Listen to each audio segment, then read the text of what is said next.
Tonight we wade into the gritty, the intoxicating, and the not-so-glorious side of a powder that promised the world. Forget the Hollywood versions. To live it, honestly, was exhausting. So before you get comfortable, take a moment to like the video and subscribe, but only if you genuinely enjoy what I do here. And let me know in the comments where you're tuning in from and what time it is for you. It's always fascinating to see who's joining us from around the world. Phone face down, volume at a whisper, let's go in.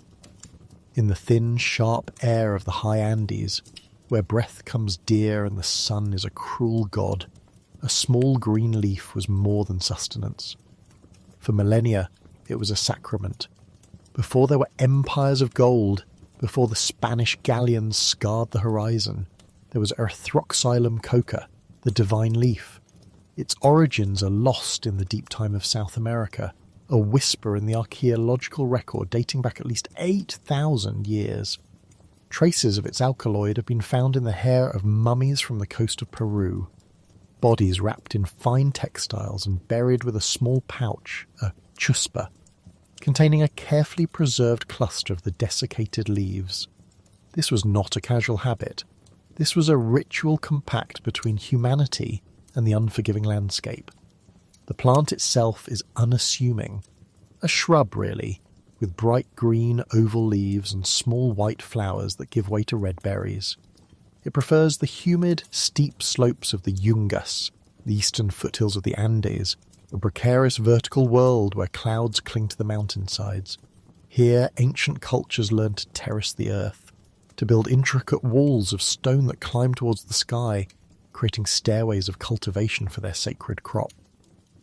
For the Inca, the last and greatest of the Andean empires, this leaf was the nexus of their world.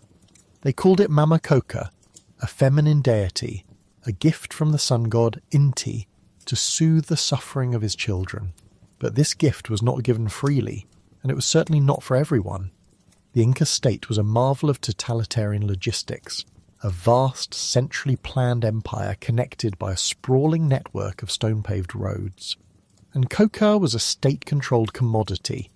Its use was a jealously guarded privilege, reserved for the Sapa Inca himself, the royalty, the high priests, and a few other designated classes. When the priests sought to commune with the gods or divine the future, they would chew a quid of leaves, the wad tucked into their cheek, slowly releasing its power. The patterns the leaves made when cast upon a ceremonial cloth were read as omens, guiding decisions of state, of war, of life and death. When a high-ranking official travelled, he carried a ration of coca. When a labourer was conscripted for the mita, the mandatory public service that built the temples of Cuzco and the fortresses of Machu Picchu, he was given a daily measure of leaves. It was not for pleasure. It was fuel. It suppressed the pangs of hunger, it dulled the ache of exhaustion, and it held at bay the crippling effects of altitude sickness. The empire's arteries were its roads, and its lifeblood was the chasqui, the imperial runner.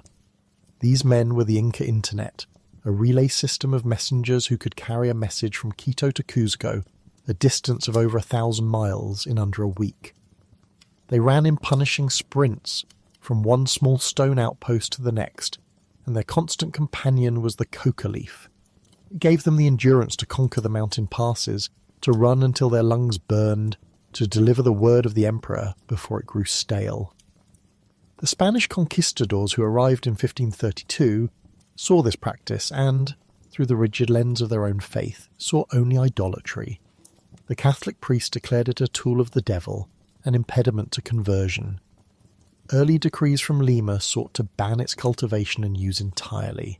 But this moral certitude soon collided with a much more powerful force, economics. The Spanish had not come to the New World for souls, they had come for silver.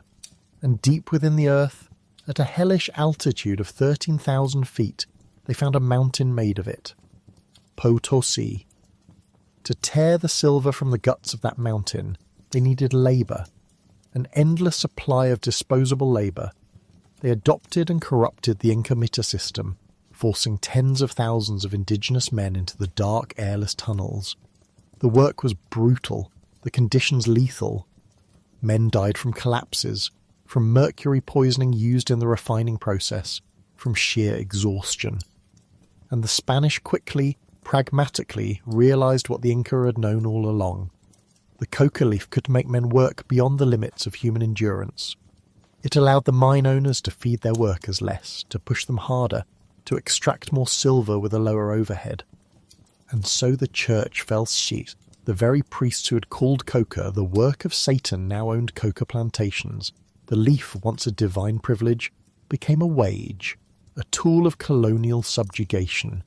It was the lubricant for the great machine of extraction that funneled the wealth of the Andes into the coffers of the Spanish crown, fueling the golden age of an empire half a world away. For 300 years, the leaf remained in its mountain home, a local sacrament and a local sorrow, its true power locked inside, waiting for the curious minds of a different continent to turn the key. That key was turned not in a temple, but in a laboratory. As the 19th century dawned, European science was in a fever of discovery, dissecting the natural world and cataloguing its components. Botanists and chemists were obsessed with alkaloids, the potent nitrogen-containing compounds found in plants. They had already isolated morphine from the opium poppy, quinine from the cinchona bark, and caffeine from coffee beans. The unassuming coca leaf, which had begun to arrive in Europe in dried bales, scientific curiosity, was a natural next target. In 1855, a German chemist named Friedrich Gaedeke managed to isolate a crude yellowish substance he called erythroxyline, but the process was inefficient, the yield impure. The final breakthrough came 5 years later, in 1860, in the quiet university town of Göttingen. A graduate student named Albert Niemann, working under the famed chemist Friedrich Wöhler, refined the process. Using a meticulous series of chemical washes and distillations, he extracted a pure crystalline alkaloid, white, odourless, bitter. He described in his dissertation how a few crystals placed on his tongue made it go numb, a temporary deadening. He gave this new substance a proper scientific name, derived from the plant and the standard alkaloid suffix, cocaine. The world did not immediately notice.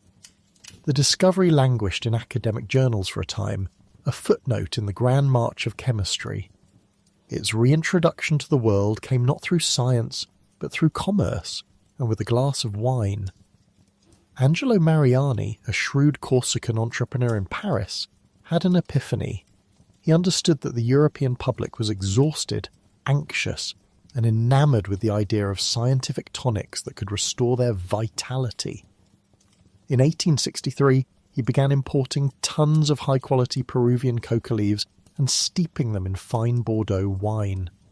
The alcohol acted as a solvent, extracting the cocaine from the leaves and creating a potent, palatable elixir. He called it Vin Mariani. It was a sensation. Mariani was a marketing genius, perhaps the first of his kind. He solicited testimonials from everyone who was anyone. Popes Leo XIII and Pius V endorsed it. Leo even awarded Mariani a Vatican gold medal. Queen Victoria drank it. Thomas Edison credited it with helping him stay awake through long nights of invention. Ulysses S. Grant sipped it while writing his memoirs, battling throat cancer. Writers from Émile Zola to Jules Verne penned glowing tributes. Mariani's advertisements were everywhere, proclaiming his coca wine as the ultimate cure for fatigue, depression, and malaise. It was the perfect tonic for the frantic energy of the Belle Époque. The logistics were impressive. A global supply chain stretching from the high Andes to a Parisian factory, which then shipped millions of bottles of this cocaine-laced wine to a waiting world. America, always eager to improve upon a European success, soon followed. In Atlanta, Georgia, a pharmacist named John Stith Pemberton was wrestling with his own demons. A Confederate veteran wounded in the Civil War, he was addicted to morphine, a common affliction among former soldiers treated with the powerful painkiller. Seeking a cure for his own addiction, and inspired by Mariani's success, he created Pemberton's French wine coca. It was essentially an American version of Vin Mariani, and it was immediately popular. But in 1886, Pemberton's enterprise hit a local snag. Fulton County enacted prohibition. Alcohol was now off the table. Undeterred, Pemberton scrambled to reformulate his tonic. He replaced the wine base with a sugary syrup and carbonated water, added an extract from the caffeine-rich cola nut for an extra kick, and kept the coca leaf extract. He called his new temperance-friendly creation Coca-Cola. The elixir of life was born, sold from the soda fountain as a cure for headaches, nervousness, and exhaustion. Each glass contained a not insignificant dose of cocaine, a fact the company now understandably downplays, but which was then its central selling point. While entrepreneurs were getting the public high, the medical establishment was catching up, thanks in large part to the impassioned advocacy of a young, ambitious Viennese neurologist, Sigmund Freud. In 1884, Freud was still years away from developing psychoanalysis. He was a struggling researcher, looking for a discovery that would make his name and fortune. He stumbled upon reports of cocaine's effects and began experimenting on himself. He was euphoric. In his seminal paper, Über Coca, he celebrated the substance in rapturous terms. He declared it a miracle drug, a cure for depression, a stimulant that induced a feeling of exhilaration and lasting euphoria with no ill effects. Most dangerously, he promoted it as a treatment for morphine addiction. He gave it to his patients, to his friends, to his fiancée, Martha, to make her strong and give her rosy cheeks. Freud's immense intellectual authority gave cocaine a stamp of legitimacy it had lacked. It was no longer just a component in a popular tonic. It was a serious therapeutic agent.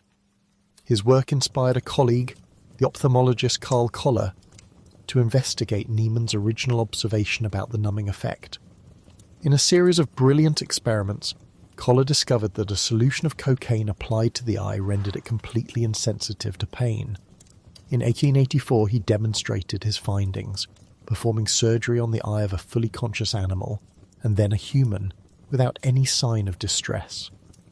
The audience of physicians was stunned. This was the birth of local anesthesia. It revolutionized surgery, particularly in delicate fields like ophthalmology and dentistry.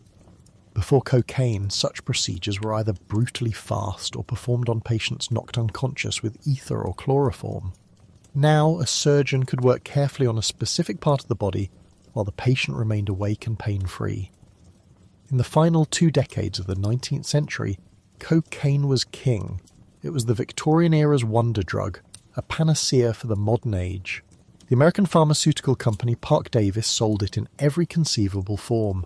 Powder, cigarettes, hypodermic injection kits complete with a vial of cocaine hydrochloride, even a Coca-Cola-inspired soft drink of their own called Coca Cordial. You could buy cocaine-infused throat lozenges for singers and public speakers, and toothache drops for teething infants. It was celebrated in medical journals, advertised in popular magazines, and consumed by millions who believed they were simply taking a sophisticated, scientifically approved remedy for the stresses of daily life. The leaf of the Andes had been stripped of its soul, its alkaloid isolated and amplified, and its power unleashed upon a world that was utterly enchanted by its promise and completely unprepared for its price. The fall from grace was as swift as the ascent was spectacular. The whispered warnings that had been dismissed as anecdotal soon grew into a chorus of alarm. The miracle cure began to reveal its darker side. Physicians started to report on a disturbing new pattern among their patients and all too often among themselves. Users who had started taking cocaine for melancholy or fatigue found they could not stop. The euphoria gave way to paranoia, restlessness, and terrifying hallucinations. A common one was the sensation of insects crawling under the skin, a phenomenon that became known as cocaine bugs or formication. The promise of enhanced performance curdled into compulsive repetitive behaviours and a total collapse of judgment. The wonder drug was creating a new and particularly vicious form of addiction. No case was more damning than one from Sigmund Freud's own circle. He had enthusiastically treated his good friend Dr. Ernst von Fleischl-Marxow for morphine addiction by prescribing large doses of cocaine. The result was a catastrophe. Fleischl-Marxow traded one addiction for another, far more destructive one. He descended into a full-blown cocaine psychosis, ravaged by paranoid delusions and the constant torment of white snakes crawling over his skin. He died a few years later, a shattered man. The experience horrified Freud. He ceased his open advocacy for cocaine and rarely spoke of it again, but the damage was done. The genie he had helped release from the bottle was now ravaging the lives of people across Europe and America. The public narrative began to shift, driven by a sensationalist press eager for a new boogeyman. Where advertisements had once praised cocaine's virtues, newspaper headlines now screamed about its vices. Stories of high society scandals, of promising careers ruined, of fortunes squandered on the white powder, became commonplace. But the moral panic took on its most sinister and enduring form in the United States, where it became inextricably and deliberately entangled with the country's deepest anxieties about race. In the American South, lurid and utterly unsubstantiated stories began to circulate, claiming that cocaine use was rampant among African American labourers. These tales were crafted to stoke white fear. Newspapers printed shocking accounts of cocaine-crazed Negroes committing heinous crimes with superhuman strength and cunning. A prominent article in the New York Times in 1914, written by a Dr. Edward H. Williams, claimed that cocaine made black men better marksmen and rendered them temporarily immune to pistol bullets. Southern police forces even began switching to higher caliber revolvers, citing the need for more stopping power against these supposed drug-fueled maniacs. This was a calculated racial mythology. It transformed the cocaine user from a pitiable, often white, middle-class victim of medical fad into a dangerous, black criminal predator. The drug was no longer just a personal vice, it was a threat to the social order, a catalyst for racial conflict that demanded a swift and powerful state response. The wheels of federal regulation, which had been turning slowly, began to accelerate. An early crucial step was the Pure Food and Drug Act of 1906, spurred by muckraking journalists exposing the fraudulent and often dangerous contents of patent medicines. The law did not ban any substances. It simply mandated accurate labelling. For the first time, companies had to list ingredients like alcohol, morphine and cocaine on their product packaging. The effect was immediate. Consumers were shocked to learn that the soothing syrups they gave their children were laced with opiates, and that their favourite pick-me-up tonics were loaded with cocaine. Faced with public outcry and the threat of lost sales, many manufacturers quietly reformulated their products. It was around 1903, even before the law was passed, that the Coca-Cola Company, sensitive to the changing winds, removed the active cocaine alkaloid from its flagship drink, switching to decocainized coca leaf extract to maintain the name and flavour profile. But labelling was not enough for the growing chorus of reformers, temperance advocates and race baiters demanding total prohibition. The diplomatic stage provided the final push. The United States, seeking to expand its influence in Asia, wanted to help China curb its devastating opium epidemic. To have the moral authority to lead international anti-drug conventions, America first had to get its own house in order. The result was the culmination of 2 decades of rising panic. The Harrison Narcotics Tax Act of 1914. On its face, the Harrison Act was not a prohibition law. It was a tax law framed as a piece of revenue legislation to survive constitutional challenges. It required any person who imported, manufactured, sold, or distributed cocaine and opiates to register with the federal government, pay a special tax, and use specific order forms. It seemed like a simple matter of regulation. But its enforcement transformed American society. The Treasury Department agents tasked with enforcing the Act interpreted its provisions in the most stringent way possible. They ruled that prescribing narcotics to an addict to maintain their habit was not a legitimate medical practice. Doctors who continued to do so were harassed, arrested, and prosecuted. Many were jailed. The medical profession, intimidated, quickly backed away from treating addiction altogether. The consequences were profound and immediate. The supply of legal cocaine, once available over the counter at any pharmacy, vanished. The user, who a decade earlier had been seen as a patient or a consumer, was now legally redefined as a criminal. The act did not stop cocaine use, it merely drove it underground. It closed the door of the pharmacy and the soda fountain, and in doing so, opened a new, darker door. The one that led to the back alley, the illicit dealer, and the vast, violent, and immensely profitable black market. The era of cocaine as a medical miracle was over. Its reign as a public enemy, and as the fuel for a century of crime and conflict, was just beginning. With the stroke of a pen and the righteous certainty of lawmakers, the crystalline powder was banished. Driven from the sunlit counters of pharmacies and the cheerful fizz of soda fountains, it did not vanish. Of course not. It simply went home with a different sort of person. Prohibition, you see, rarely eradicates a desire. It merely raises the price and curates the guest list. And so, cocaine, stripped of its medical legitimacy, underwent a remarkable transformation.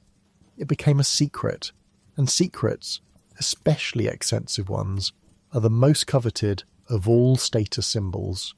The powder became the clandestine handshake of the new elite, a glittering communion for those who lived ahead of the curve, or simply above the law.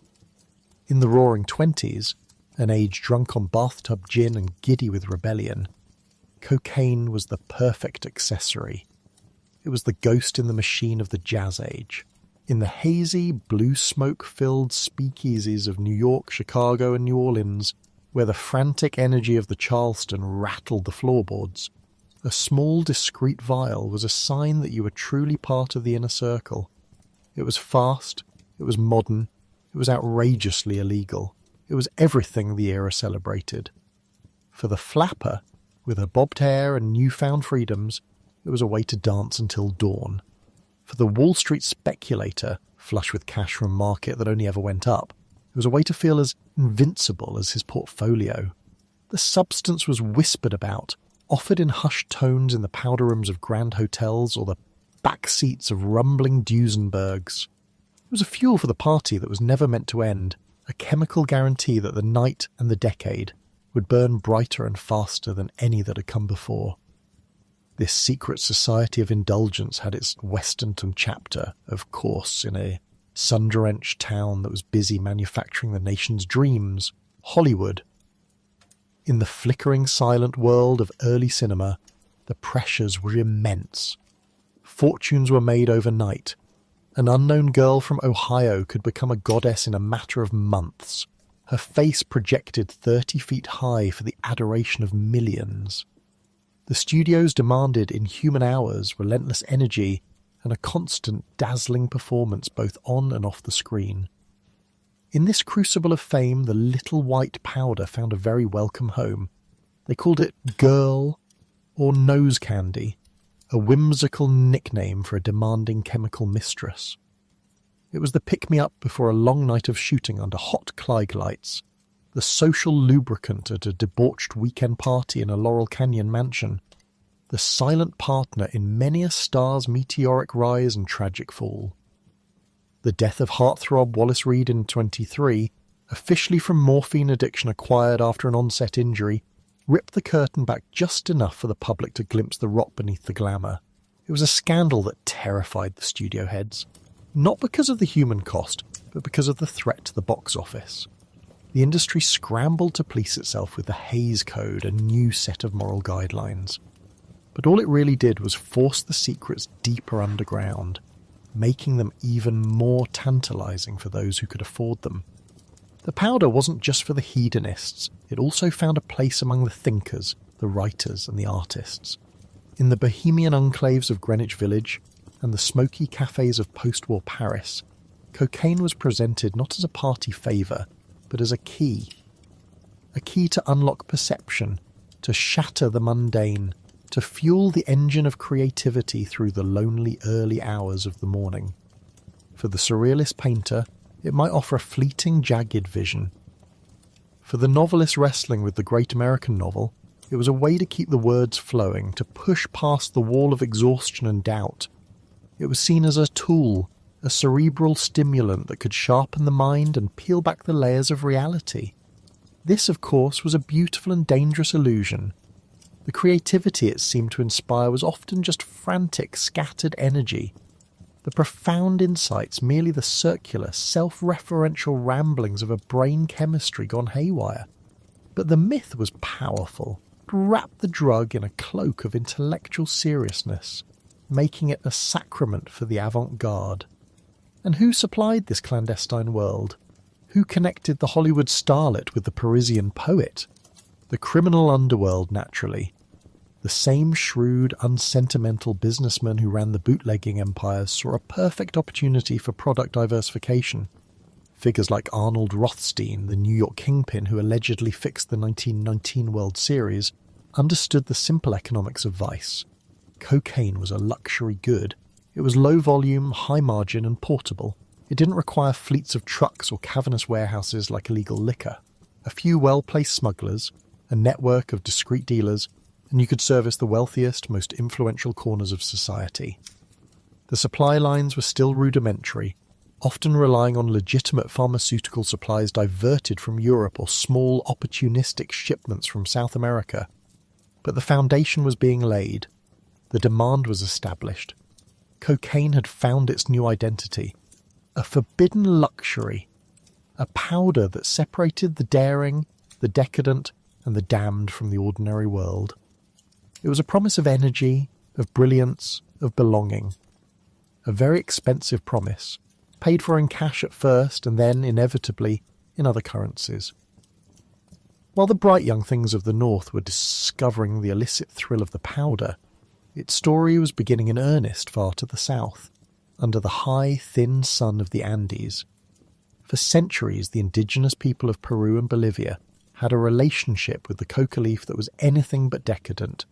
It was a matter of survival.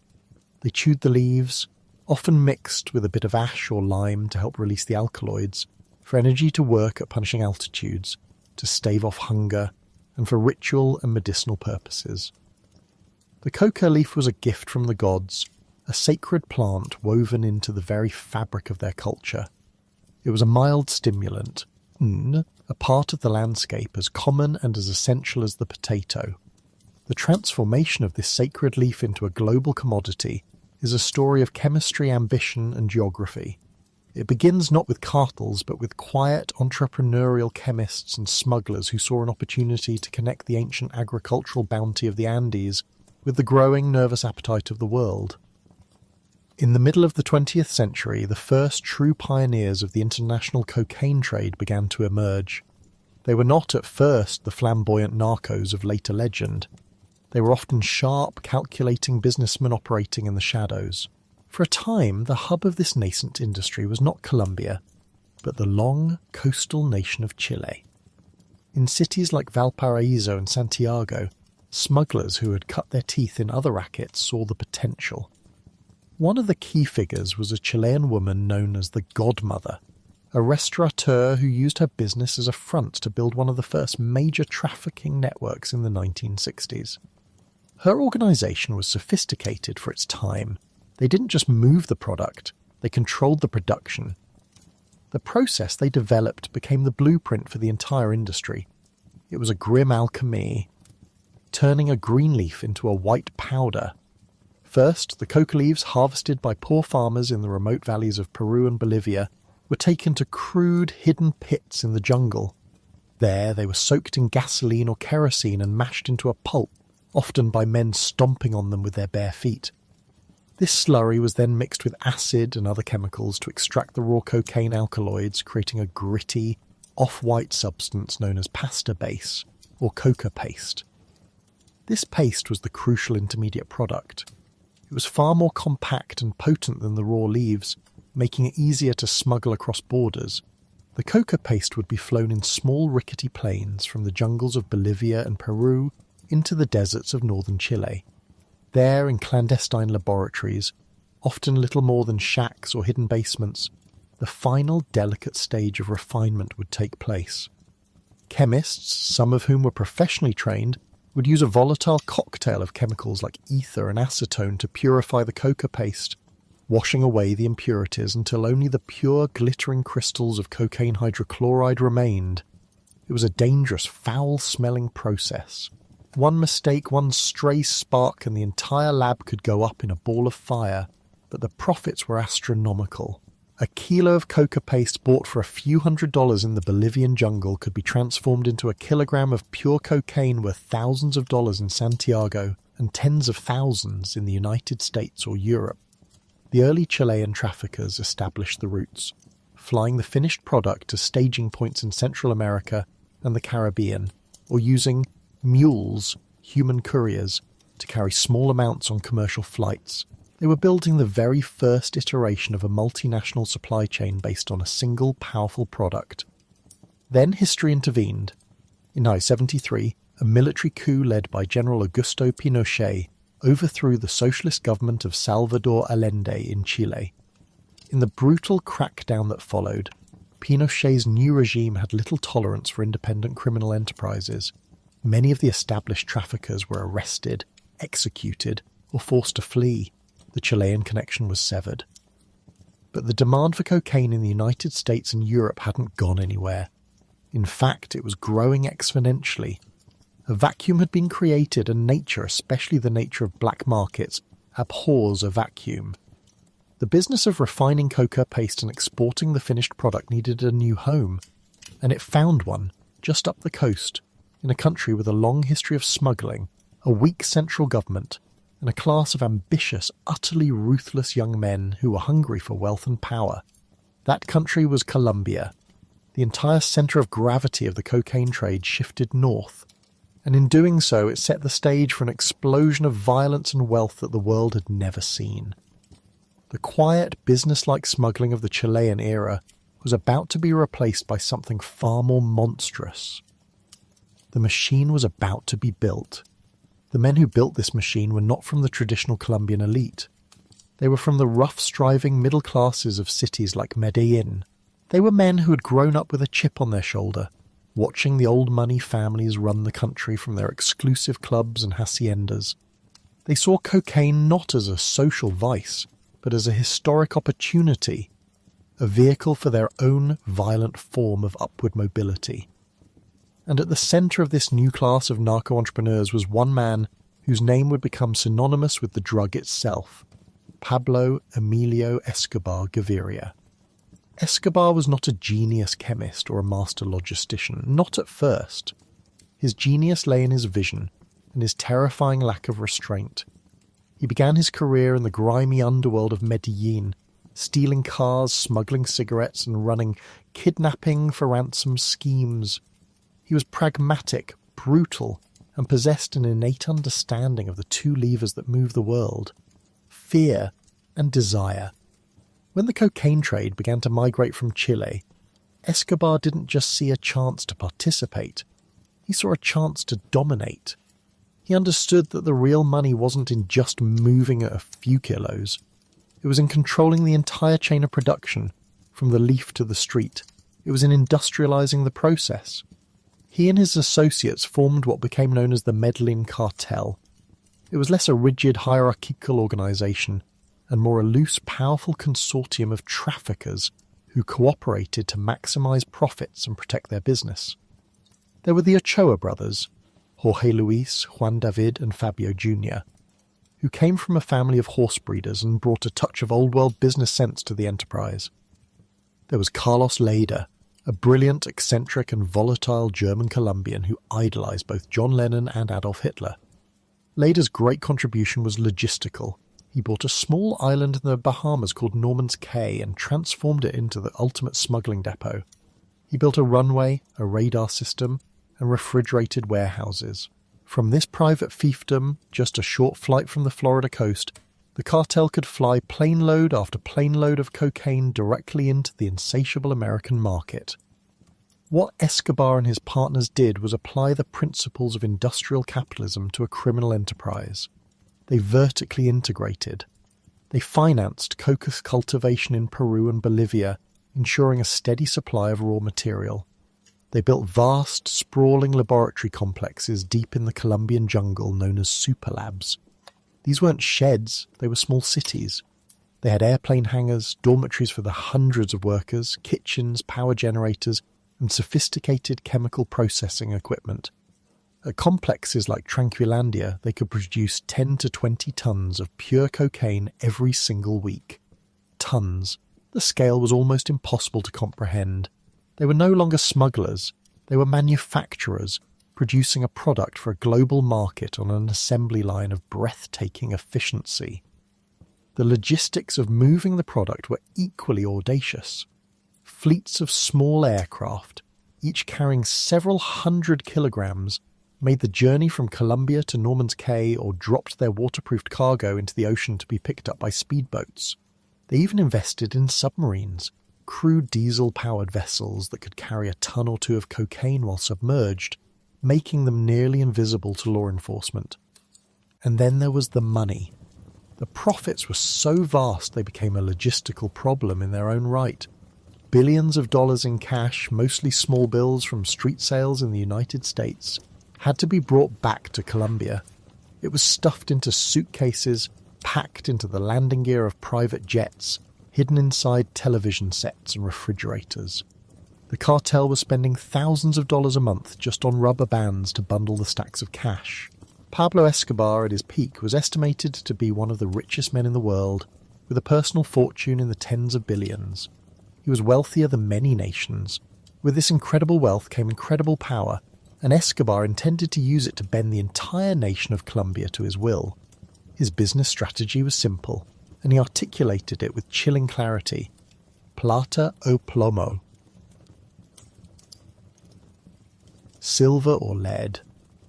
For any policeman, judge, politician, or journalist who stood in his way, there was a choice. You could accept a bribe, the silver, and look the other way, becoming rich in the process. Or you could refuse, and you and your family would receive the lead, a bullet. It was a campaign of corruption and terror waged on an industrial scale. The cartel systematically infiltrated every level of the Colombian state. They had judges on their payroll who would dismiss any charges against them. They had police commanders who would provide security for their shipments. They had politicians who would block any legislation that threatened their interests, most notably the extradition treaty with the United States, which the traffickers feared more than a Colombian prison. Escobar himself, in a move of breathtaking arrogance, had himself elected as an alternate to the Colombian Congress in 1982, seeking the legitimacy and legal immunity that came with the office. But when charisma and cash were not enough, the cartel unleashed the lead, and they did so with a ferocity that plunged Colombia into a state of civil war. The Minister of Justice, Rodrigo Lara Bonilla, who dared to denounce Escobar and strip him of his congressional immunity, was gunned down in his car in Bogotá in 1984. Luis Carlos Galá, a charismatic presidential candidate who made the fight against the cartels the centerpiece of his campaign and was the clear frontrunner to win, was assassinated at a public rally in 1989. They placed a bomb on Avianca Flight 203 in an attempt to kill another presidential candidate, Cesar Gaviria, who was not on board, murdering all 107 people on the plane. They detonated a massive truck bomb outside the headquarters of the DAS, Colombia's security agency, killing 70 people and wounding hundreds. This was not crime. This was narco-terrorism. These were not the actions of a mere gang. They were the actions of a parallel state, a corporate entity with its own army and its own foreign policy, waging a war against a sovereign nation. The Medellin cartel, under the leadership of Pablo Escobar, had taken the simple coca leaf and transformed it into a weapon of mass destabilization. They had built a machine that produced not just a drug, but an empire of corruption, addiction, and fear, funded by an endless river of white powder flowing north, an empire that held an entire country hostage, forcing its people to choose every single day between silver and lead. While the world's cameras and headlines were transfixed by the volcanic, almost theatrical violence of Medellin, a very different kind of organisation was quietly consolidating its power a few hundred kilometres to the south, in the sun-drenched city of Cali. If Pablo Escobar was a narco-warlord, a figure of chaotic public brutality, his rivals in Cali were something more modern, and in many ways, far more insidious. They were the board of directors of a multinational corporation whose primary product happened to be cocaine. They called themselves Los Caballeros de Cali, the gentlemen of Cali, and they cultivated this image with meticulous care.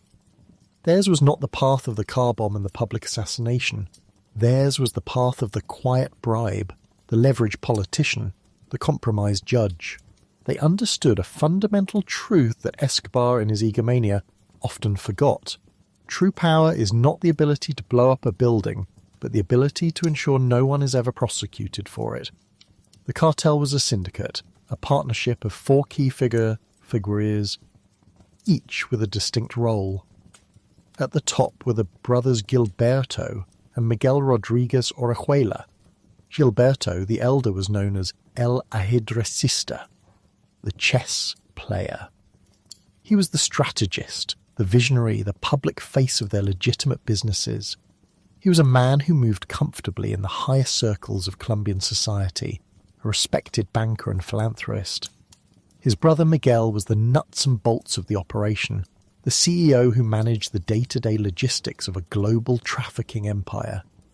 He was more private, more ruthless, the iron hand inside Gilberto's velvet glove.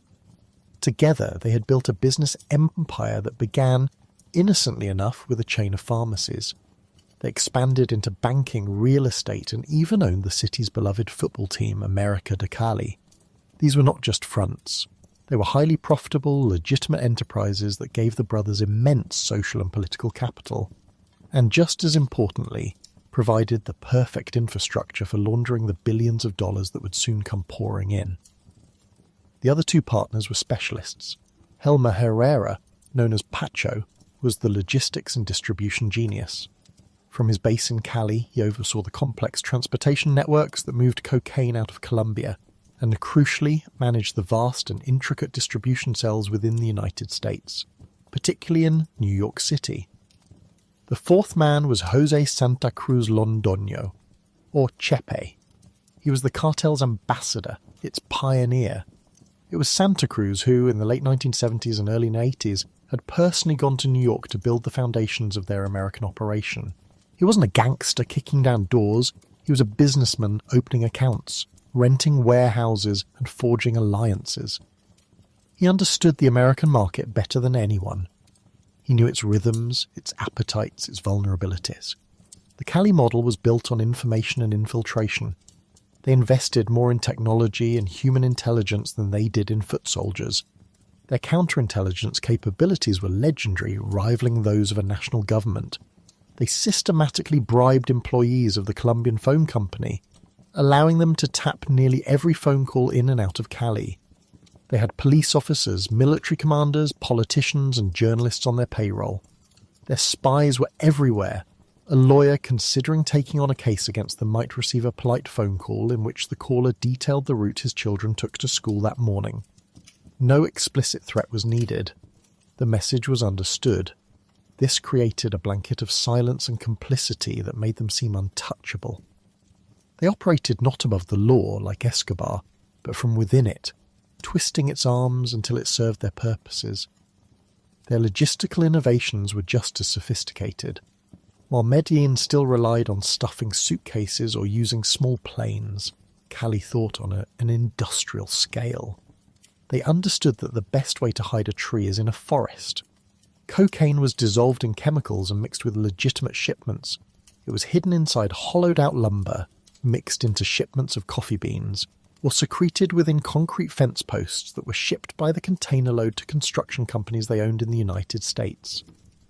Unpacking these shipments required industrial saws and chemical processes, far beyond the capabilities of a standard customs inspection. One of their most ingenious methods involved shipping thousands of boxes of frozen broccoli to Miami. Hidden among the legitimate produce were boxes where the broccoli had been replaced with meticulously crafted, green-tinted facsimiles made of pure cocaine. To a curious agent, it was just another pallet of frozen vegetables in a refrigerated warehouse filled with thousands just like it. They professionalized money laundering to an art form.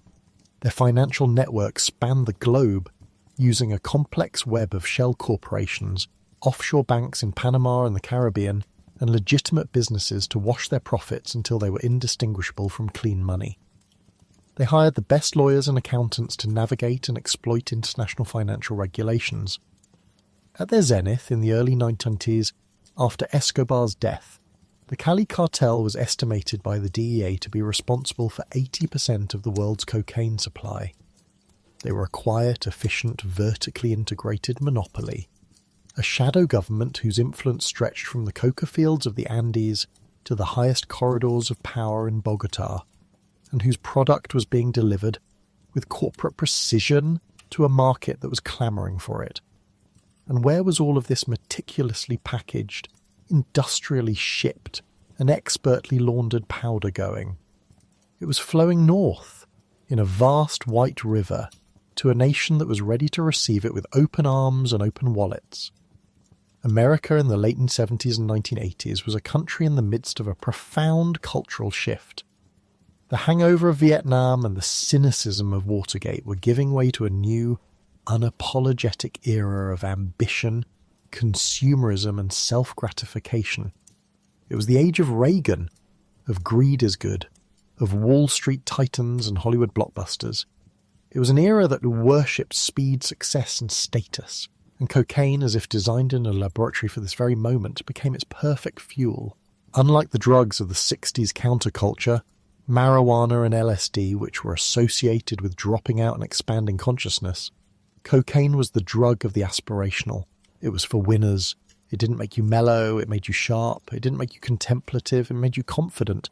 It promised to make you wittier, more energetic, more creative, more powerful. It was the ultimate accessory for the yuppie, the young urban professional climbing the corporate ladder. It was a line of pure white confidence, chopped and snorted in the bathroom stall before a major presentation, a dab on the gums before a high-stakes negotiation. On the frantic trading floors of Wall Street, it was the engine that allowed brokers to endure 20-hour days, to scream into phones, to process dizzying amounts of information, and to celebrate massive profits with an equally massive binge. In the exclusive back rooms of Hollywood studios, multi-million-dollar deals were sealed over glass tabletops dusted with white powder. It was the muse for screenwriters, the rocket fuel for rock stars, the secret indulgence of actors and actresses whose perfect smiles graced the covers of magazines. The drug shared its back-alley stigma and stepped into the Klieg lights. Nowhere was this transformation more apparent than at Studio 54, the legendary New York nightclub that served as the epicenter of 1970s disco-era hedonism. Behind its velvet ropes, a curated world of celebrity, fashion, art and finance collided in a nightly spectacle of excess. And at the center of it all was cocaine. It was passed around on silver trays like hors d'oeuvres. The club's famous logo, a man in the moon with a silver spoon to his nose, was a brazen, winking acknowledgement of the club's drug of choice. Here, cocaine wasn't a dirty secret. It was the social lubricant that fueled the entire glittering machine. It was a symbol of being part of the in-crowd, of having arrived. The paraphernalia itself became a status symbol. Gold razor blades for chopping perfect lines, ornate silver spoons for discreet bumps, polished mirrors and marble slabs as serving platters. The rituals of consumption were fetishized, a performance of sophisticated indulgence. Popular culture reflected and amplified this glamour. Films like Scarface, while a cautionary tale, also presented a mesmerizing portrait of narco wealth and power. Songs on the radio subtly, and sometimes not so subtly, referenced the white horse or the snow that powered the nightlife. It was everywhere. For a fleeting, intoxicating moment, cocaine was more than a drug. It was a cultural phenomenon, a shorthand for success, a sacrament of the new religion, ambition. This insatiable demand created a feedback loop of astonishing power. The more cocaine America consumed, the more money flowed south. And the more money flowed south, the more powerful and sophisticated the Colombian cartels became. The gentlemen of Cali watched this explosion in demand, not with the wild eyes of street dealers, but with the cool calculation of market analysts. They ramped up production, refined their logistics, and streamlined their delivery systems to meet the needs of their best and most profitable customer. The United States was a market of unprecedented scale, and they were the sole suppliers of its most fashionable commodity. The profits were beyond comprehension, enough to buy armies, topple governments, and reshape entire economies.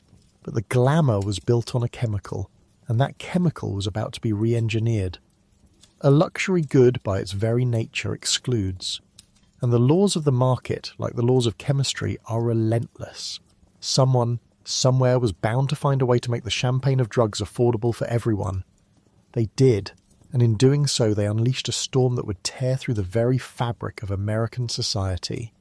The chemistry was brutally simple. It didn't require a sophisticated lab or a trained chemist. It could be done in a kitchen pot with common household ingredients. By taking cocaine hydrochloride, the expensive powder form, and mixing it with a simple base like baking soda and a little water, then heating it, one could free the cocaine from its hydrochloride salt. As the mixture cooled, the psychoactive cocaine base would precipitate out, hardening into small crystalline pellets or rocks. The process made a distinct crackling sound as the water boiled off, and so the new substance got its name, crack. This simple chemical transformation changed everything. First, it changed the route of administration. Unlike powder, which was snorted, crack was stoked. Inhaling the vaporized cocaine delivered the drug to the brain through the vast surface area of the lungs in a matter of seconds. The result was a euphoric rush that was exponentially more intense and immediate than anything snorting could provide. It was a full-body explosion of pleasure, a tidal wave of dopamine that users described as the most profound high they had ever experienced. But this incredible peak was tragically fleeting. The intense euphoria lasted for perhaps 5 to 10 minutes and was immediately followed by an equally intense crash, a plunge into dysphoria, anxiety, and a desperate, all-consuming craving to experience that high again.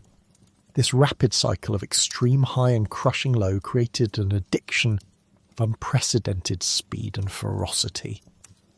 People who had only dabbled with powdered cocaine found themselves hopelessly hooked on crack after just a few uses. The second and perhaps most significant change was economic. In the mid-1980s, a gram of powdered cocaine might sell on the street for $100. For many people, especially in impoverished communities, this was a prohibitive price, a luxury they could never afford. Crack cocaine shattered that economic barrier. That same gram of powder could be cooked into numerous rocks, and a single rock could be sold for as little as $2, $3, or $5. This was the key. It was a stroke of perverse marketing genius. The drug was now democratized, its price point accessible to virtually anyone. It opened up a vast untapped market in America's inner cities, communities already hollowed out by decades of deindustrialization, white flight, and systemic neglect. The storm hit these neighborhoods with the force of a hurricane. In cities like New York, Los Angeles, Detroit, and Washington, D.C., the arrival of cheap, smokable cocaine created a new and terrifying economy. Street corners that had been home to local businesses or kids playing stickball were transformed overnight into open-air drug markets, operating 24 hours a day. A new generation of young, heavily armed street gangs emerged, fighting brutal turf wars for control of this incredibly lucrative trade. The level of violence escalated dramatically. The quiet transaction in a nightclub bathroom was replaced by the shootout on a residential street. The social fabric of these communities began to unravel. The crack house, an abandoned or commandeered apartment where users could buy and smoke the drug, became a symbol of the decay, a place where all social norms collapsed. Families were torn apart as addiction took hold. Parents sold their possessions, and then themselves, to chase the next 5-minute high, leaving their children neglected.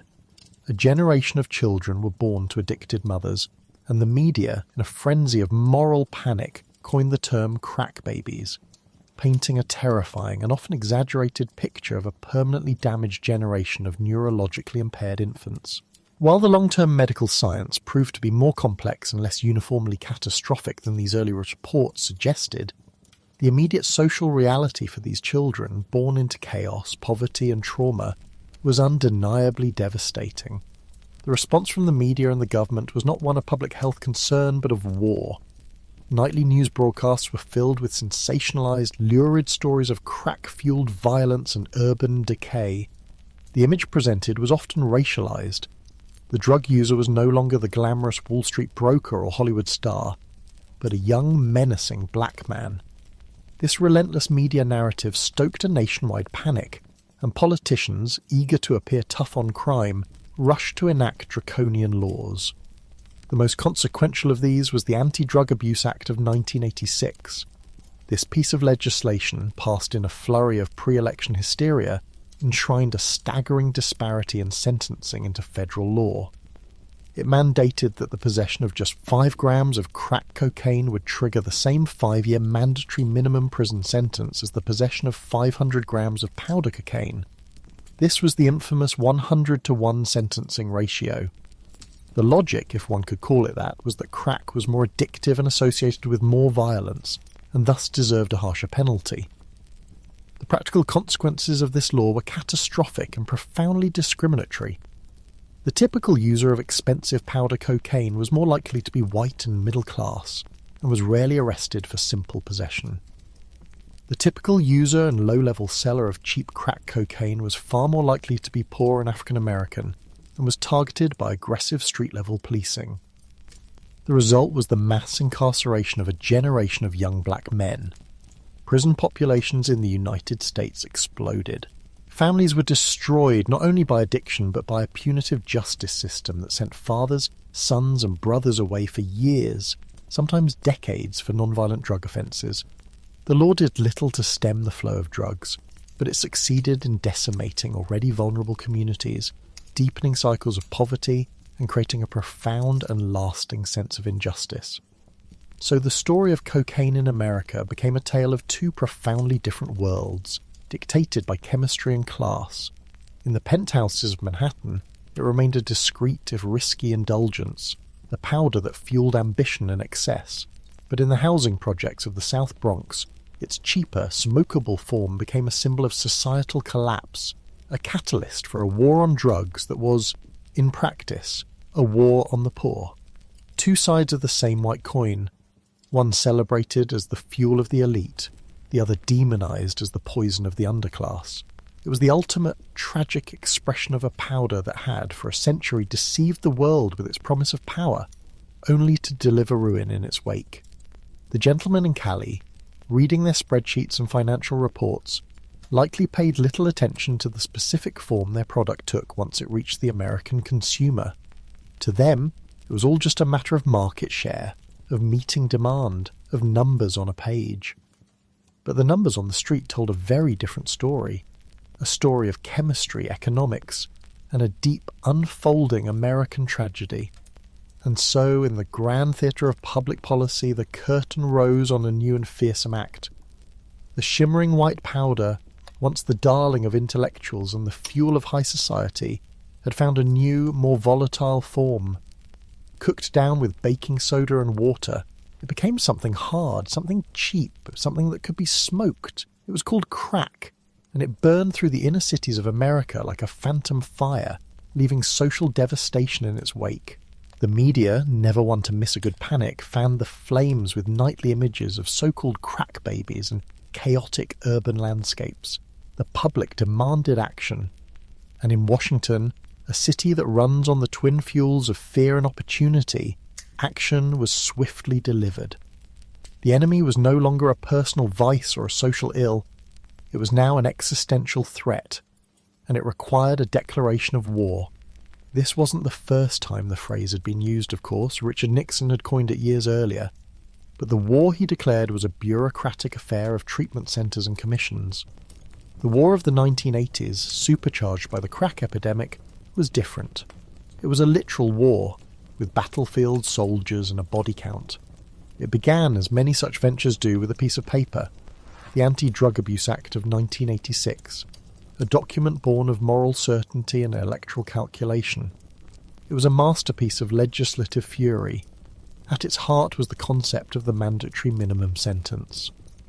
The nuanced art of judicial discretion was swept aside in favour of a rigid, brutal arithmetic. Possess 5 grams of crack cocaine, the weight of 2 sugar packets, and you were guaranteed a minimum of 5 years in federal prison.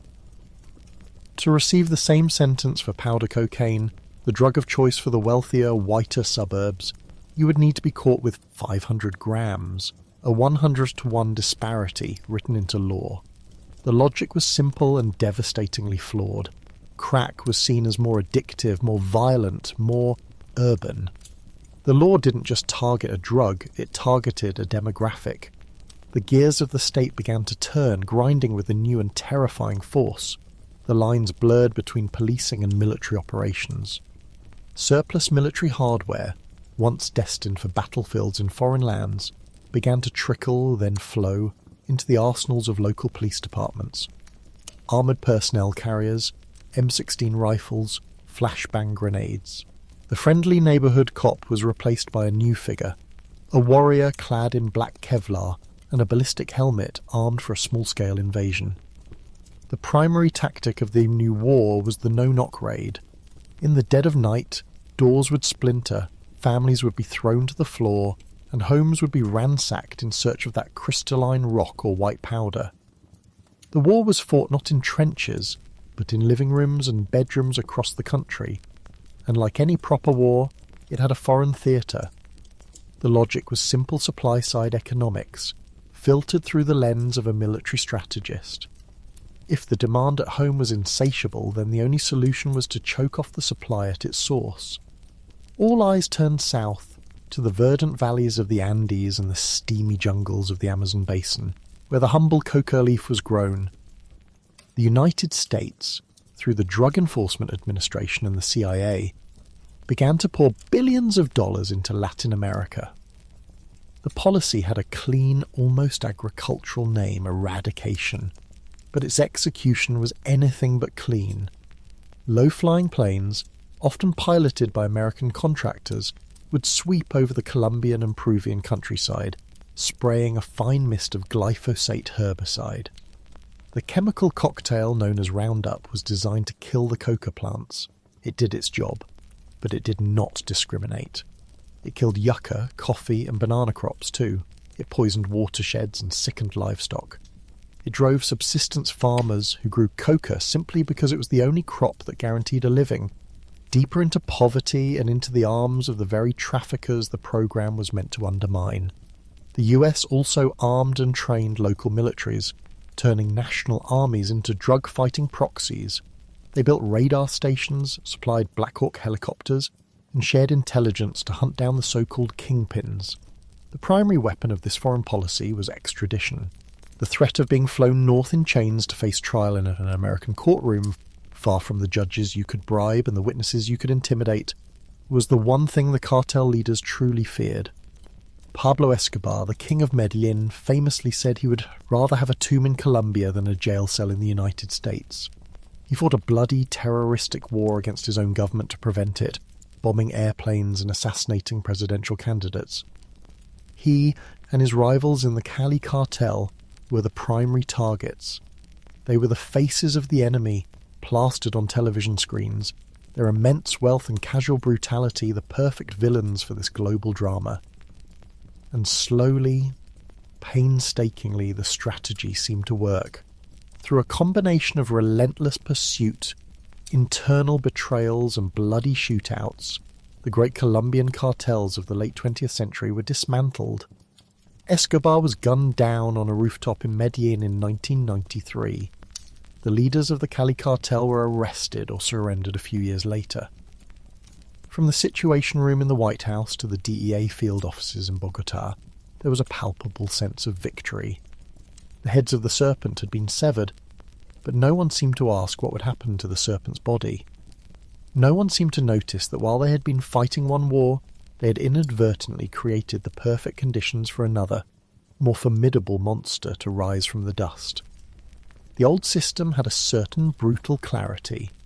The Colombians, the cartels of Medellin and Cali, were the producers and the wholesalers. They controlled the entire process, from the coca paste labs in the jungle to the multi-ton shipments flown or sailed northward. But they had an Achilles' heel, the final, most dangerous leg of the journey, the 954 miles of the US-Mexico border. It was a porous, treacherous landscape of desert scrub and shallow rivers, a place they did not know and did not control. For this final delivery they needed specialists, they needed subcontractors, and so they turned to the organisations that had been running contraband across that border for generations, small-time smuggling families from Sinaloa, Chihuahua and Baja California, who knew the routes, the rhythms of the Border Patrol and the corruptible nature of officials on both sides. Initially, the arrangement was simple. The Mexicans were paid a flat fee for their services, a few $1,000s in cash for every kilogram of cocaine they successfully moved into the United States. They were the couriers, the truck drivers, the mules. They were logistics men, nothing more. The man who first saw the true potential in this arrangement was a former judicial police officer from Sinaloa named Miguel Angel Felix Gallardo. He was known as El Padrino, the Godfather. He was not a flamboyant killer like Escobar. He was a businessman, a visionary. He saw that the real power lay not in producing the drug, but in controlling its path to market. He unified the disparate smuggling clans into a single cohesive federation, the Guadalajara Cartel. He controlled the plazas, the lucrative smuggling corridors that were the gateways into the American dream. For a time, the system worked beautifully for everyone. The Colombians had a reliable delivery network, and Felix Gallardo's organisation grew wealthy on transport fees. But then, the pressure of the war on drugs began to change the equation. As the US and Colombian governments relentlessly hunted Escobar and the Cali Rodriguez brothers, their operations became fractured. Their cash flow was disrupted. They became desperate, and in their desperation they gave Felix Gallardo and his associates an opening. The Mexicans began to change the terms of the deal.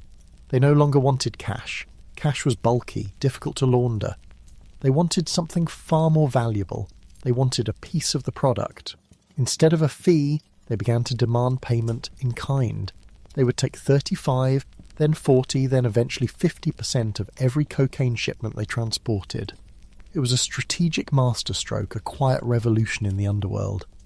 With that single shift, the Mexican organizations were transformed. They were no longer just the delivery boys. They were now wholesalers with their own inventory, their own product to sell, and direct access to the largest consumer market on earth. They began to build their own distribution networks in American cities, cutting out the Colombian middlemen entirely. The fall of the great Colombian cartels, celebrated as a monumental victory in Washington, created a power vacuum of epic proportions, and into that vacuum stepped the newly empowered Mexican federations.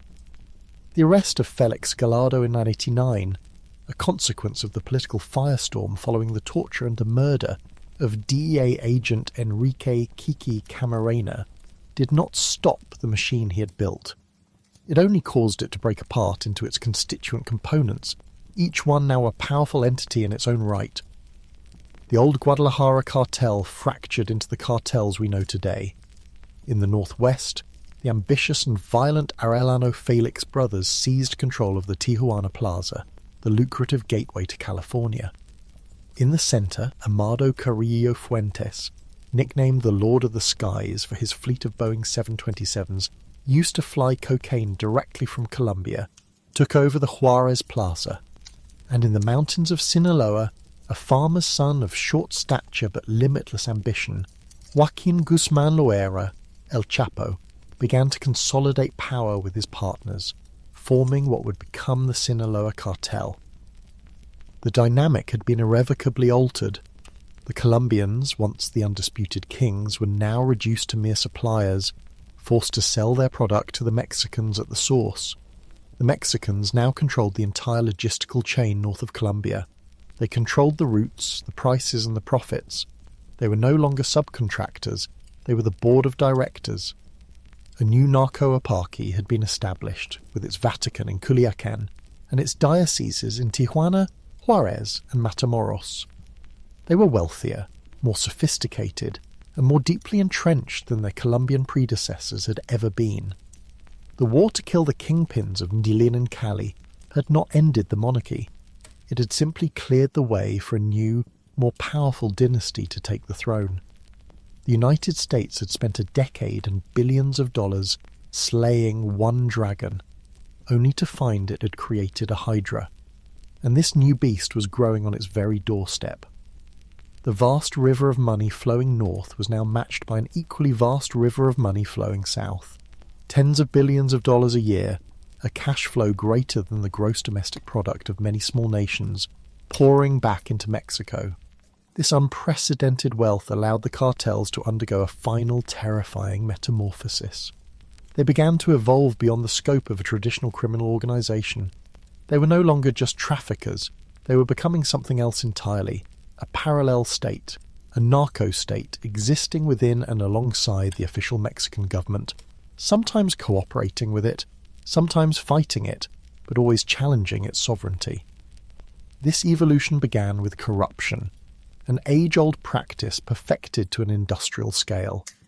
The choice offered to officials, from the local cop on the beat to the federal prosecutor, from the small-town mayor to the cabinet minister, was brutally simple: plata o plomo, silver or lead, a briefcase full of cash or a coffin full of you. Most chose the silver. Police departments became private security forces for the cartels. Military commanders would leak intelligence on troop movements. Politicians would pass laws favourable to their patrons. The corruption became so systemic that it was no longer an aberration, it was the operating system. The state was not just infiltrated, it was co-opted, its institutions hollowed out and repurposed to serve the interests of the traffic. But the narco-state is built on more than just bribery. It provides services. In many rural parts of Mexico, forgotten by the central government, the local cartel became the de facto authority. If a farmer had a dispute with his neighbour, he didn't go to the police, he went to the local jefe. The cartel paved roads, built churches, sponsored festivals, and handed out cash to the poor. They provided employment in a country with few opportunities. They offered a form of swift, if barbaric, justice. They became the government, the bank, and the social safety net all rolled into one. They were buying not just silence, but loyalty, weaving themselves into the very fabric of the communities they controlled. This social control was the soft power that complemented their hard power, and that hard power became truly formidable. The cartels began to arm themselves not like gangsters, but like armies. They established training camps in remote mountains and jungles, often run by former Special Forces soldiers from Mexico, Guatemala, and even the United States. A new organization, Los Zetas, exemplified this shift. They were not traditional smugglers who had turned violent. They were violence professionals who had gone into smuggling. Originally formed as an elite enforcement wing for the Gulf Cartel from a corps of deserters from the Mexican Army's Airborne Special Forces Group, the Zetas brought a new level of military discipline and technological sophistication to the underworld. They were the first to use military tactics, to coordinate attacks using encrypted communications, and to fully embrace terrorism as a tool of control. Their arsenals were staggering. They acquired .50 caliber sniper rifles capable of disabling engine blocks, rocket-propelled grenades, automatic grenade launchers, and even anti-aircraft weapons. They built their own armoured fighting vehicles known as monsters, by welding thick steel plates onto heavy-duty trucks, creating crude but effective personnel carriers. They engaged the Mexican military in pitched battles that lasted for hours, sometimes days. They shot down helicopters. They blockaded entire cities. The traditional lines of conflict became hopelessly blurred. This was no longer a matter of crime fighting. It was a low-intensity civil war, fought block by block in cities like Juarez, Tijuana, and Culiacan. The most chilling demonstration of this power came in October of 2020. The Mexican military, with US intelligence support, launched an operation in Culiacan, the heart of the Sinaloa cartel's territory, to capture Ovidio Guzman, one of El Chapo's sons. They succeeded briefly. Within minutes, the city erupted. Hundreds of cartel gunmen, heavily armed and impeccably coordinated, poured into the streets. They set up burning blockades, attacked military bases, seized control of the city's airport, and took soldiers' families hostage. The city was paralysed, under siege from within. The fighting was broadcast live on social media, a spectacle of state failure. The Mexican security forces were outmanoeuvred, outgunned, and overwhelmed. After hours of intense combat, the order came directly from the President of Mexico, Andrés Manuel López Obrador. To avoid further bloodshed, he commanded the army to stand down and release Ovidio Guzman. The cartel had won. They had faced the full power of the Mexican state in open battle and forced it to retreat. It was a moment of profound humiliation for the government and a terrifying clarification for the world. It demonstrated that in certain parts of Mexico, the state's monopoly on violence, the very definition of a sovereign nation, no longer existed. The narco-state was no longer a shadow government. In the streets of Culiacan for one bloody afternoon, it was the only government there was. The powder had done more than corrupt a few officials. It had funded an insurgency that now held a nation hostage, a quiet, creeping conquest financed 1 gram at a time. The American market, for all its voraciousness, was finite. By the late 1980s and into the 90s, the cities of the United States were swimming in cocaine. Prices had stabilized, competition was murderous, and law enforcement, however clumsy, was beginning to exert a more consistent pressure. The Colombian cartels, ever the forward-thinking global enterprises, understood a fundamental principle of business: market diversification. They needed a new frontier, a new continent of wallets to open and nostrils to fill, and so their gaze turned eastward, across the vast and lonely expanse of the Atlantic, to the Old World. Europe, with its wealthy cities, its established trade routes, and its own quiet appetites, was the next logical prize. This was the opening of the Second Front, a European corridor that would reshape the global flow of the powder and entangle a whole new cast of characters in its story. Initially, the methods were almost quaintly direct. A courier on a commercial flight from Bogota to Madrid, luggage lined with a few carefully pressed kilos. A small shipment hidden within a container of coffee beans or bananas, destined for the ports of Lisbon or Naples. These were feelers, probes into a new market, testing the defences and mapping the demand. But the Colombians learned quickly that Europe was not America. The borders were different, the languages more numerous, the law enforcement agencies a fractured patchwork of jurisdictions. They could not simply replicate the Miami model. They needed partners. They needed local expertise, and so they went into business with the most experienced and formidable organised crime syndicate in Europe, an organisation that made the Sicilians of Cosa Nostra look almost flamboyant and reckless by comparison.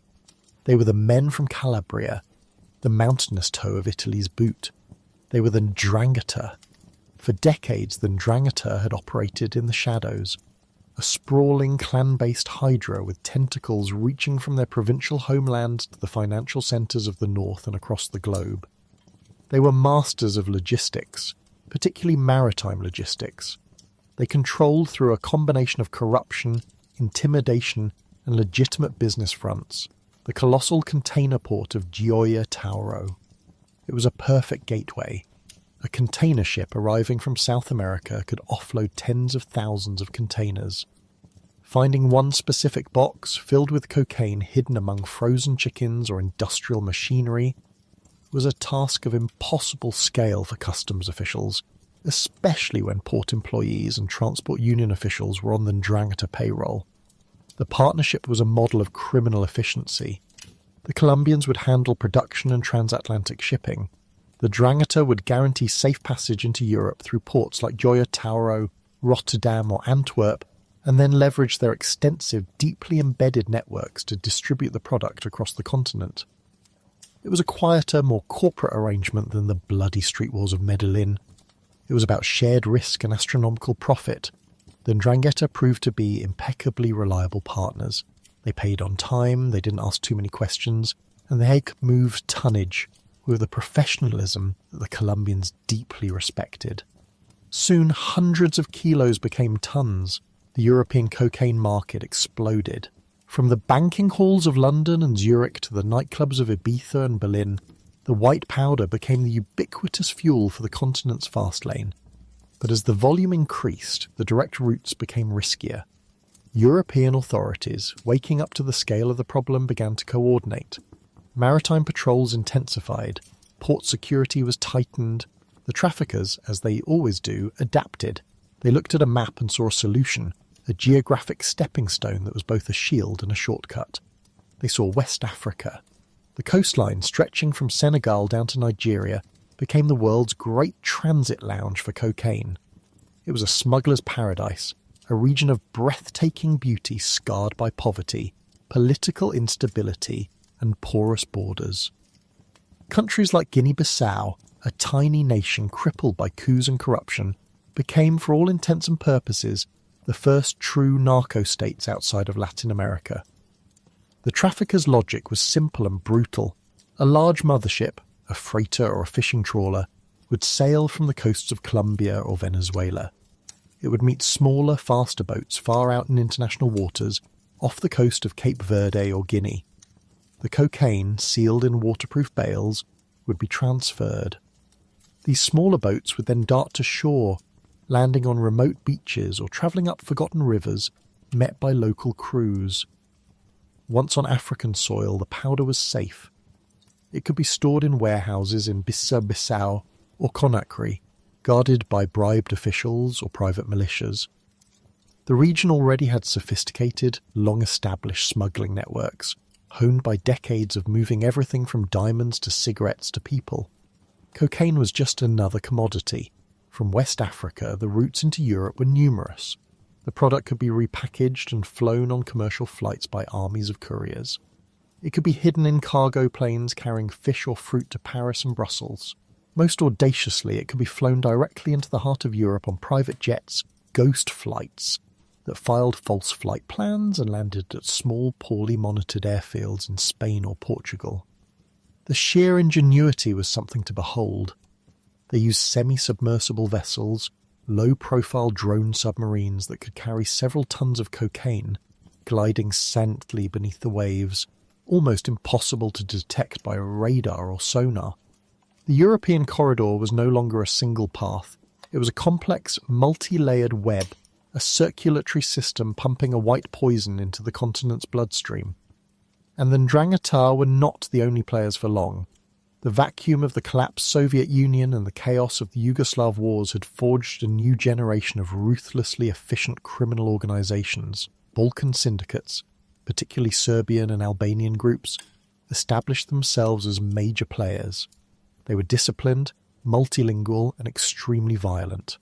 They specialized in the overland logistics, moving cocaine from the southern ports of entry northward in trucks, through the seamless, borderless expanse of the Schengen zone.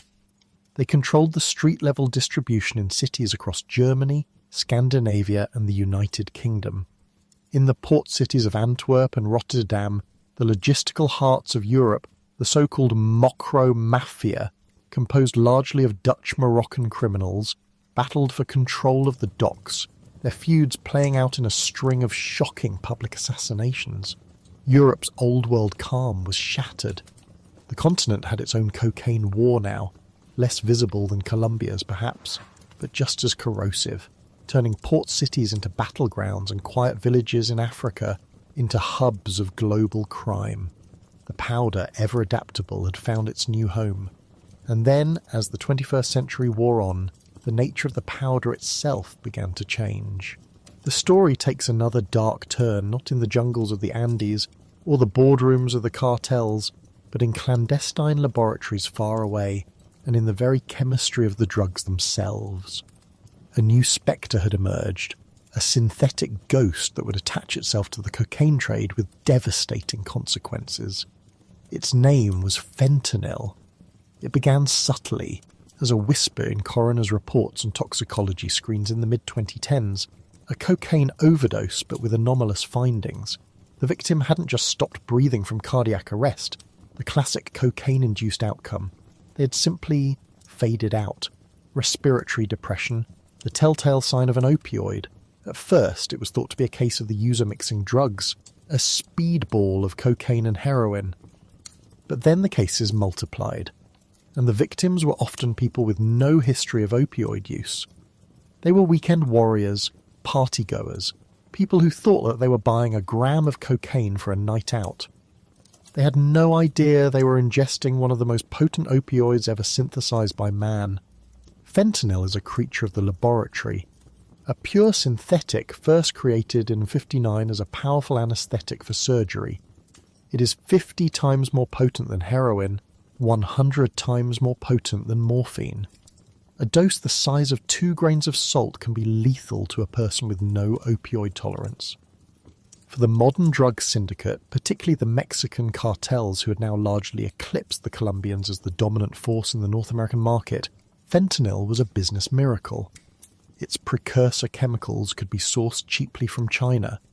It could be manufactured in a simple lab, with no need for vast agricultural plantations, no coca farmers to manage, no seasonal harvests.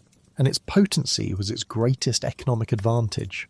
A single kilogram of pure fentanyl, costing a few $1,000s to produce, could be cut and stretched to create hundreds of thousands of individual doses for the street. The contamination of the cocaine supply was born of this cold market logic. Sometimes it was accidental. A dealer using the same scale or mixing surface for both fentanyl-laced heroin and cocaine. A tiny, invisible residue was all it took. But increasingly it became deliberate. Cutting cocaine with a cheap, powerful and intensely addictive synthetic opioid was a monstrously effective business strategy. It stretched the expensive cocaine, increasing profit margins, and for those who survived it could create a new, powerful dependency, hooking a user on opioids without them even knowing it. The euphoric rush of cocaine would be followed by the heavy narcotic pull of fentanyl, a confusing and often terrifying combination. The user would then crave that specific feeling again, seeking out the same dealer, their brain chemistry now rewired by a substance they never intended to take. The public health consequences were catastrophic. The cocaine user base is fundamentally different from the heroin user base. Many are recreational users who associate their drug of choice with energy, confidence, and late nights. They have no concept of opioid overdose, no Narcan on hand, and no understanding of the risk of respiratory arrest. The party drug had become a game of Russian roulette. A single line, a single bump at a bar or a concert could now be a death sentence. The third wave of the opioid crisis had officially begun, and it was a wave that washed over everyone. Overdose deaths in the United States, which had already been climbing due to prescription pills and heroin, skyrocketed into unheard-of territory. Over 100,000 Americans were dying a year, a number once unimaginable, and a significant and growing percentage of those deaths involved cocaine contaminated with fentanyl. This new reality changed everything. It transformed the risk calculus for millions of people. It turned every street-level dealer into a potential angel of death, whether they knew it or not. The cartels in Mexico, primarily the Sinaloa cartel and the Jalisco New Generation cartel, were now the primary manufacturers of this poison, pressing it into counterfeit prescription pills and mixing it into heroin, methamphetamine, and, of course, cocaine. They flooded the United States with it, using the same sophisticated smuggling corridors they had perfected over decades. The powder that had once been seen as a symbol of glamour and success, the drug of Wall Street traders and Hollywood stars, was now inextricably linked to a synthetic killer that was decimating communities with the ruthless efficiency of a plague. The great deception of cocaine had entered its most lethal phase. The promise of a thrilling high was now shadowed by the immediate, random, and silent possibility of death. The user, seeking a moment of escape or exhilaration, was gambling with their life, unaware that the deck had been stacked against them in a laboratory thousands of miles away. The white powder was no longer just a drug. It was a potential poison delivery system, a Trojan horse carrying the deadliest synthetic opioid in history. And so we arrive at the end of our long, dark road, and we are left to survey the wreckage. A century of ambition, greed, violence, and despair. all swirling around a simple alkaloid extracted from a mountain leaf. The legacy of cocaine is not written in history books, not really. It is etched onto the surface of the earth, carved into the fabric of societies, and buried in millions of graves. It is a legacy of blood and powder. First, look to the land. The Amazon basin, the lungs of our planet, bears deep and permanent scars. For every hectare of land used to cultivate coca, several more are destroyed. The process begins with slash-and-burn agriculture, ancient forests cleared with fire and machete to make way for the illicit crop. These plantations exhaust the fragile soil in just a few years, forcing the growers to move on, cutting ever deeper into the rainforest, leaving a patchwork of devastation behind them. But the destruction does not end with the clearing of the trees. The process of turning coca leaves into cocaine paste, the first step towards the final white powder, is a form of chemical warfare on the environment. This is not clean chemistry. It happens in crude, hidden labs in the jungle, using a toxic slurry of chemicals. Rivers of gasoline or kerosene are used to strip the alkaloid from the leaf. Vats of sulfuric acid, caustic soda, and potassium permanganate are employed in the refinement. And when the process is finished, where do these poisons go? They are simply dumped, poured directly onto the forest floor where they sterilize the soil, or into the nearest stream which carries them into the great river systems of the Amazon and the Orinoco. They kill the fish, poison the water that remote communities drink, and create vast dead zones in what was once the most biodiverse ecosystem on Earth. For every gram of cocaine consumed in a nightclub in a distant city, a corresponding measure of poison has been emptied into the heart of the world. It is a quiet, ongoing ecological disaster, the hidden environmental cost of a global habit. Then there is the legacy of corruption, the hollowing out of nations. Cocaine money is a universal acid. It dissolves institutions, melts loyalties, and corrodes the very idea of a civil society. In countries like Colombia in the 1980s and 90s, and Mexico in the 2000s and beyond, the cartels achieved a level of power that rivaled the state. They did not just bribe officials, they became a parallel government. They offered two simple choices to police chiefs, to judges, to mayors, to presidential candidates. Plata o plomo, silver or lead, a briefcase full of cash or a coffin. Many chose the silver, and entire government departments, police forces and judiciaries became subsidiaries of the narco-enterprise. Those who chose lead, the brave ones, the honest ones, paid with their lives, their assassinations serving as a brutal lesson to any who would dare to stand in the way. This creates a vicious, self-perpetuating cycle. The state, weakened by the corruption and fear, cannot provide security or justice for its citizens. So as people turn to the local narco boss, who dispenses his own brutal form of order, building schools and churches with drug money while murdering his rivals in the town square. The line between government and organised crime blurs until it disappears entirely. A narco-state is born. This is not just a Latin American phenomenon. We have seen its shadow fall over West Africa, where drug money has funded coups and propped up kleptocratic regimes. The powder corrupts everything it touches, creating a world of ghosts, ghost politicians, ghost police, ghost economies, all animated by the ceaseless flow of illicit cash. And finally there is the human cost, a cost so staggering it defies easy comprehension.